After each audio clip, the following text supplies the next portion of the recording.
สวัสดีครับพี่น้องตามเคยเลิกจากการก็บ่กลับเรือนเลยแวะมาทางนามาแปลงโกนผึ้งเพื่อกะเกียมติดตั้งให้ผึ้งเข้ามาอยู่เพื่อพร้อมบริการให้ผึ้งเนาะตัวนี้ก็เป็นโกนเฮ็ดไม้มะม่วง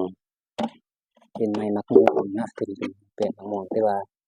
ทางพื้นมันเขาใช้ไม้ฟากมาแต่นั้นเป็นไม้สร้างสับฟากใส่นะเพื่อประหยัดไม้แป้น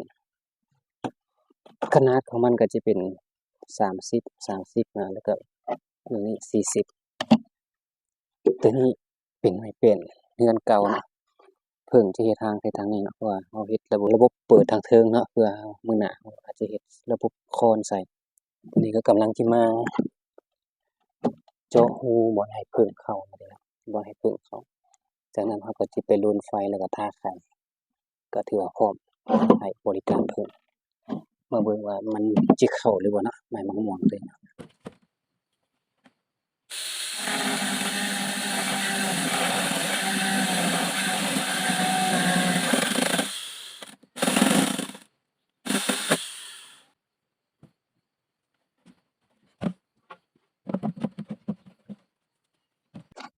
ไข่ผึ้งว่าติเนาะเป็นไข่ผึ้งที่เราเฮ็ดเองไข่ผึ้งที่เราเฮ็ดเองที่ผ่านมาเราก็ใช้เพียงแต่ไข่ผึ้งตัวนี้ราคาก็ได้อยู่30โกนนะเราจะบ่มีฟีโรโมนมีแต่ใส่ไข่ผึ้งอย่างเดียว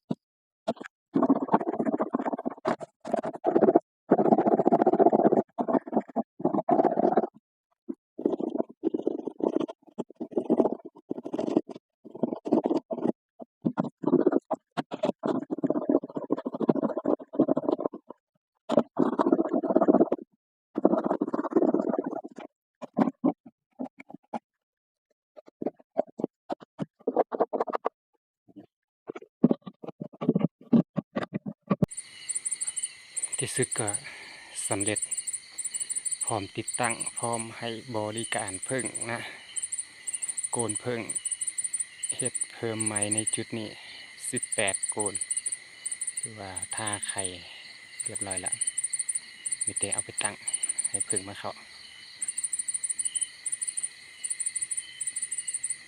เดี๋ยวยังบ่ได้ใส่นัมเบอร์มันจะกันเนาะยังจะได้ใส่นัมเบอร์มันเพื่อสะดวกในการติดตั้ง